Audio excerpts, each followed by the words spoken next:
Donald Trump and the MAGA Republicans are tanking in North Carolina, a state that they won in 2024. What you saw there at the outset of this video was a No Kings protest in Lewisburg, North Carolina. I say we want, you say no thrones. We want no thrones. We want no thrones. When I say justice, you say for all justice. For all justice. The people there were livid. Huge crowds also at the No Kings protest in Charlotte, and good reason for the people of North Carolina to be pissed at the Trump regime.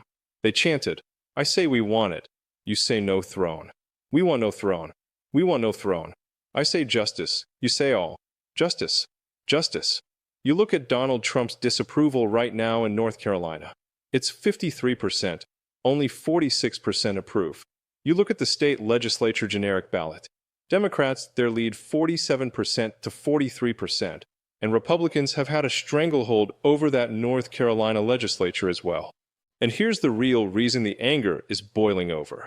Under Trump, 657,000 North Carolinians could lose their health insurance.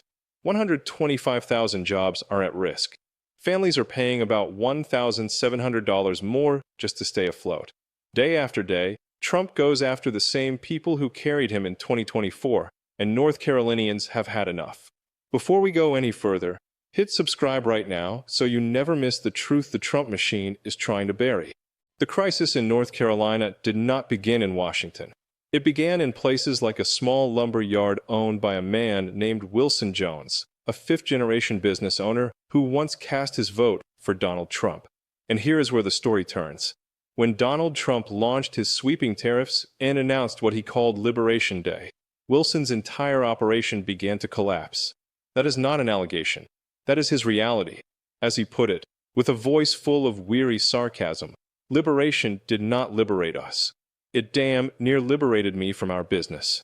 And when you look closely, his experience is not isolated. It reflects a larger pattern of pain spreading through small towns and manufacturing hubs across the state. While those economic shocks ripple through businesses like Wilson's, another wave of fear is hitting local communities, this time from federal immigration raids.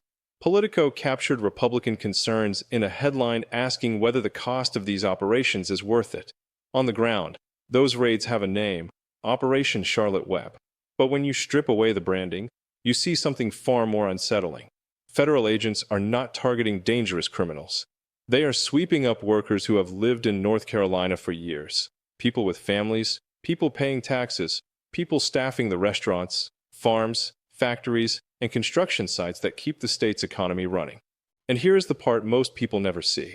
Border Patrol and ICE teams, outfitted in military gear, have executed raids so aggressive that witnesses describe them as chemical attacks. These scenes have left communities in Charlotte, Mecklenburg County, and far beyond feeling terrorized rather than protected. Emotion aside, the fact is undeniable. The backlash has been fierce, and the anger is real. Meanwhile, on the political front, North Carolina finds itself at the center of a pivotal Senate race. Former Governor and former Attorney General Roy Cooper, the Democratic candidate, currently leads the MAGA Republican nominee Michael Watley at approximately 47%. And Watley is not an unfamiliar figure. He previously ran the Republican National Committee and was appointed by Donald Trump as the hurricane czar during Hurricane Helen, a period marked by persistent delays and denials of disaster aid. Residents across the state have not forgotten that slow rolling. For many, it has become a symbol of how deeply the Trump administration has disregarded North Carolina's needs. And yet, Watley continues to defend the very policies fueling the state's economic strain. He insists that tariffs have made North Carolinians rich, a claim that stands in stark contrast to the lived experience of local manufacturers and small businesses. His own words, captured in a public segment, praised Trump's international trade agenda as essential for the state's future. But when you examine the fallout, businesses shuttering, supply chains tightening, and families absorbing the cost, you begin to see the gulf between rhetoric and reality. Here is where the two storylines merge. As we near the one-year mark since Helen hit western North Carolina, News 3 continues to ask questions about the recovery and where the money is to help with relief efforts. Some residents in the Black Mountain area are speaking out against President Trump's appointed Helen recovery czar, Michael Watley. Taken together, the economic devastation from tariffs, the trauma of immigration raids, and the unresolved disaster recovery paint a coherent picture. North Carolina is not just reacting to a single policy or personality. It is reacting to a system that has repeatedly failed to protect its people. And that leads us to the deeper reflection. When a state is pushed to this point, economically, socially, politically, what happens next? Do voters accept the erosion of stability as inevitable, or do they demand accountability from those who promise to defend them? In a moment when so much hangs in the balance, that question is no longer theoretical. It is the choice North Carolina now faces. What is unfolding in Western North Carolina is no longer just the aftermath of a storm. It has become a revealing test of how far the distance can stretch between what Washington promises and what local communities actually receive. And that gap has grown wide enough that people are now speaking out in ways they rarely do. For months, residents in Black Mountain and Swannanoa have said the same thing. They have not seen Michael Watley, the man appointed as the recovery czar for Hurricane Helen. Not at town halls, not at planning sessions, not at listening meetings where leaders normally hear directly from the people still rebuilding their lives. More than 20 residents gathered for a public news conference to lay out their frustrations plainly. Their message was not political. It was practical. They feel abandoned. One resident asked pointedly, "Mr. Watley, what can you do to help reopen the Swannanoa post office? Or restore both lanes of the Girton Highway? It is still a one-lane dirt road to Lake Lure." These are not abstract concerns. These are disruptions to daily life one full year after the storm. And yet, while roads remain broken and federal funds remain delayed, political allies claim Watley has done a great job. But roads do not rebuild themselves. Post offices do not reopen on optimism alone. When the president visited the region in January, he promised Western North Carolina would not be forgotten. But when reporters sent Watley's team direct questions from residents, the response avoided every specific issue. Not one question answered. That silence cut deeper than any partisan debate because it reinforced what people had already begun to fear. The recovery effort was running without them. Watley insists publicly that there has been a lot of help and that the recovery is going great. Yet families in Western North Carolina still face washed-out roads, stalled FEMA support, and neighborhoods waiting for basic repairs. The contradiction between those claims and lived reality is no longer subtle. It is becoming the central theme of the state's frustration. And this is where the Washington storyline merges with the local one.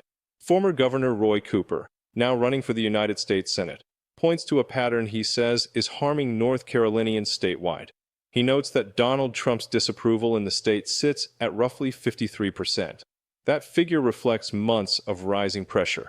Tariffs squeezing household budgets, immigration raids sweeping through peaceful communities, and hurricane aid delayed long beyond reason. Cooper argues that the administration promised to lower costs and instead made life more unaffordable. His opponent, Watley, continues to insist grocery prices are falling. But Cooper says that when he visits stores, people approach him with the same message. Their money no longer lasts through the month. This is not an opinion. It is a daily reality for families watching prices climb faster than their paychecks. Cooper's campaign is rooted in his record. He served as Attorney General from 2000 to 2016, then as governor, balancing budgets, raising teacher pay, and expanding Medicaid to 650,000 residents. He built bipartisan coalitions with a Republican legislature, moving policy forward without drama or spectacle. And he highlights that contrast deliberately. Leadership grounded in slow, steady problem-solving rather than chaos. When you step back, the broader picture comes into focus. Businesses damaged by tariffs, families shaken by raids. Communities are still waiting for relief a year after Helen. Each storyline points not to a single failure, but to a structural breakdown where leaders insist everything is fine while residents see something very different. North Carolina is responding to more than one crisis. It is responding to a system that keeps leaving ordinary people to pick up the pieces. The question now is unavoidable. When reality diverges sharply from political messaging, how long before voters choose leaders who reflect their experience instead of denying it? As the Senate race enters its decisive phase, that question will not just shape North Carolina. It will echo far beyond it. The moment that stays with many North Carolinians is not a speech in Washington, but something far quieter, a health insurance card being placed into someone's hands for the very first time. Governor Roy Cooper describes one of those moments, giving Penny her Medicaid expansion card, tears in her eyes, and, as he admits, tears in his. She was one of roughly 675,000 people who finally gained coverage after years of going without. That is not an abstract policy. That is life-changing, and it shows what happens when a state government chooses to work together instead of tearing itself apart. But here's the part most people overlook. While North Carolina expanded access to health care, Washington is now trying to pull it back. Even Senator Tom Tillis, a Republican, stood on the Senate floor and asked the question out loud. What am I going to tell the people of North Carolina who are depending on the health insurance they just won? The stakes are not theoretical. They cut directly into the stability of families who waited decades for coverage.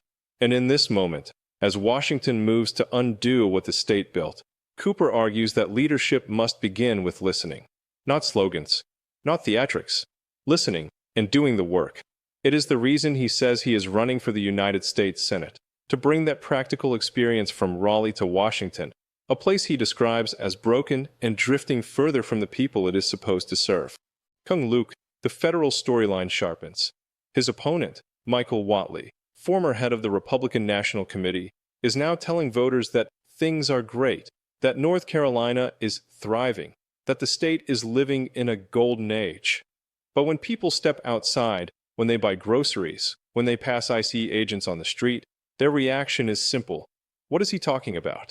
Because the truth is visible everywhere. Prices are up. Families feel squeezed. As Cooper puts it, people have too much a month at the end of the money. And he points out that Watley has long been an oil lobbyist and a Washington insider, someone far removed from the conditions North Carolinians are facing day to day. Cooper's argument is not that Watley is a villain, but that he is out of touch, following the president's script rather than the needs of the people. Vade la fin ma hauhet moi nuoi beaucoup. North Carolina has not elected a Democratic U.S. Senator since 2008. Only 2 Democrats have won the office in the last 40 years. Federal races in this state often follow a different logic than statewide ones. Voters split their ballots. They hesitate to send Democrats to Washington even when electing them to Raleigh. That is the structural challenge Cooper faces. And yet, he believes this moment is different. The cost of living crisis, the raids, the stalled hurricane recovery, the mounting sense that Washington is moving in one direction while ordinary people are pulled in another. He tells viewers plainly, "We need your help." Politico predicts this may be the most expensive Senate race in American history because of the dark money coming in. To flip the Senate in 2026 or 2028, Democrats must win North Carolina. But while Washington battles over power, another storyline is unfolding on the ground. Republicans in the Senate are voting on measures that would allow themselves to sue the Department of Justice and profit financially from those claims. Some members have openly bragged about the money they expect to make off taxpayer dollars. And when you place that beside rising costs, denied aid, and shrinking access to health care, the contrast becomes stark. Trong Kaidu. Cooper raises a deeper constitutional concern. He teaches law at USC and points to the language of the Eighth Amendment, cruel and unusual. He argues that much of what North Carolinians have experienced, the stalled hurricane aid, the spread of disinformation, the politicization of disaster recovery, echoes that phrase. Hurricane relief has historically been bipartisan. When Hurricane Helen hit in late September of last year, the worst storm in the state's history, local teams worked around the clock to save lives, deliver water, and restore fragile infrastructure. But Donald Trump, then running for office, attacked Democratic officials, fueling confusion and resentment during a crisis. Then, after taking office, Trump appointed Watley as the federal FEMA recovery czar for Western North Carolina. And here is where the systemic failure comes into full view. According to local leaders, the aid that arrived was a trickle, nowhere near enough to reimburse small counties already stretched beyond their limits. Roads remained broken. Communities remained stranded.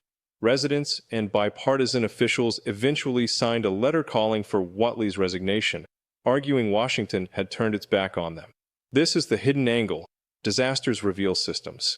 They expose who is protected, who is overlooked, and how deeply politics can shape recovery.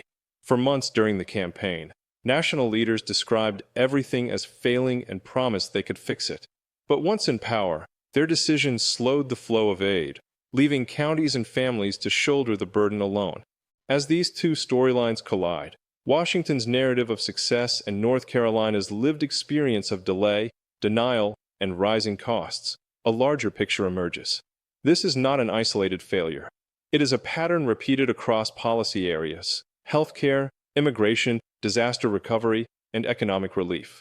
And that leads to a deeper reflection. In a moment when families are stretched thin, roads remain unrepaired, and leaders in Washington insist everything is great, how long can this disconnect continue before voters demand something fundamentally different? That question will shape not just one Senate race, but the direction of North Carolina and possibly the country in the years ahead. What is happening right now in Western North Carolina is not just a policy disagreement. It is the unraveling of a basic promise that when disaster strikes, the federal government shows up. Yet the conversation in Washington has shifted in a way that has stunned people on the ground. Some leaders are now talking openly about eliminating FEMA, pushing responsibility down to the states, and offering only a token amount of money with the message, "Good luck." And here is the part most people miss. The cost of recovering Western North Carolina is measured in billions of dollars. The math simply does not work, and residents know it. They feel abandoned by an administration that promised strength but delivered withdrawal. And leading that withdrawal, Cooper argues, is Michael Watley.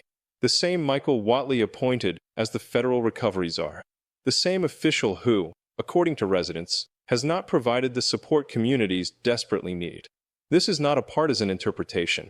It is the lived testimony of people still waiting for roads, schools, and essential infrastructure to be restored more than a year after Hurricane Helen. Come Luke, Cooper turns to something deeper than policy, the erosion of basic competence and decency.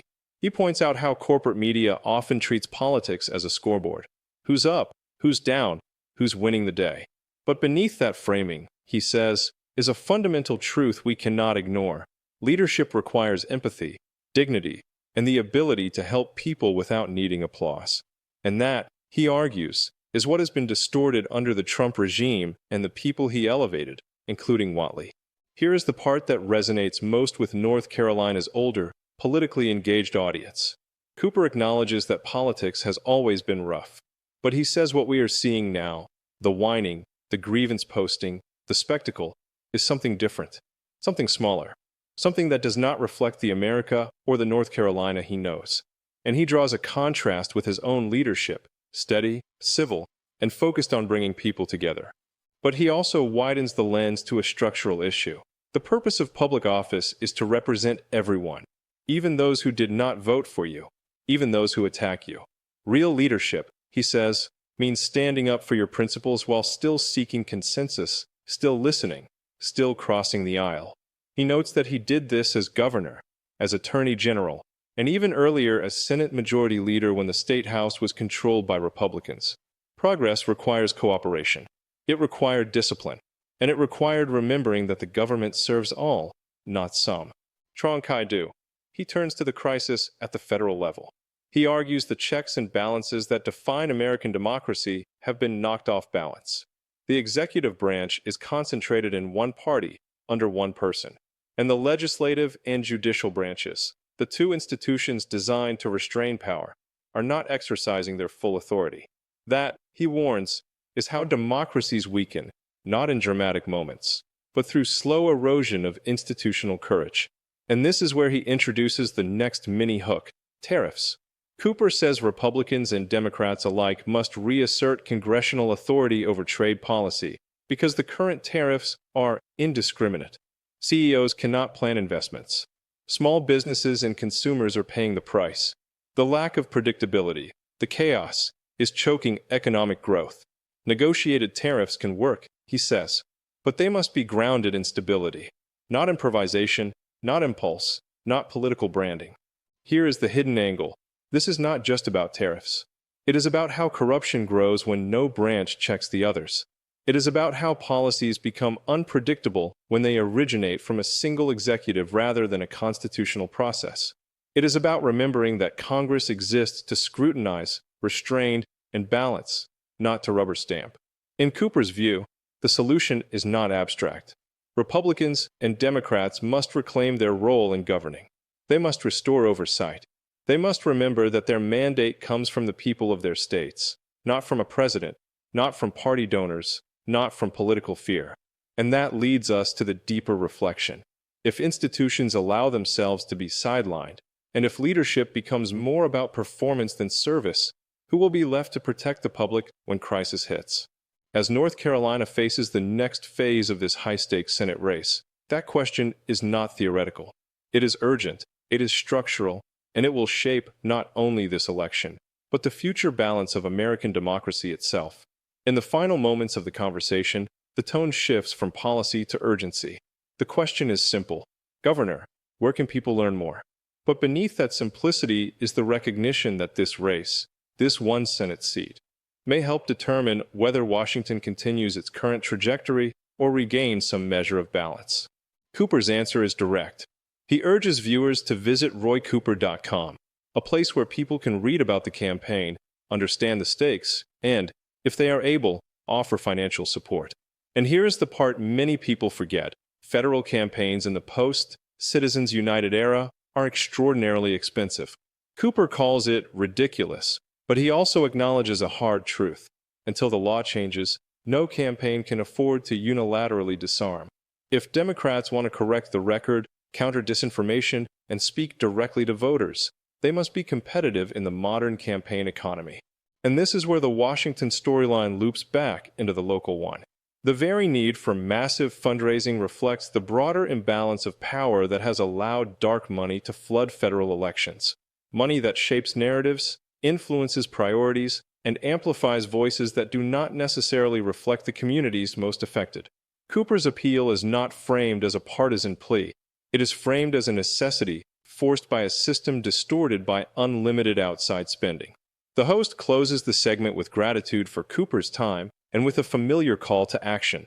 Subscribe, stay engaged, help the platform reach 6 million subscribers, and sign up for the Substack at MidasPlus.com for daily recaps and ad-free content. It is the media equivalent of what Cooper is asking politically. Stay informed, stay connected, stay involved. And here is the part that ties both storylines together. Whether in campaigns, in disaster recovery, or in national governance, participation matters. When people withdraw, systems tilt. When people stay engaged, balance becomes possible again. So the larger question that lingers is this. In a moment when the stakes stretch from Raleigh to Washington, how many Americans are willing to not just watch, but act, and reclaim the institutions that shape their daily lives?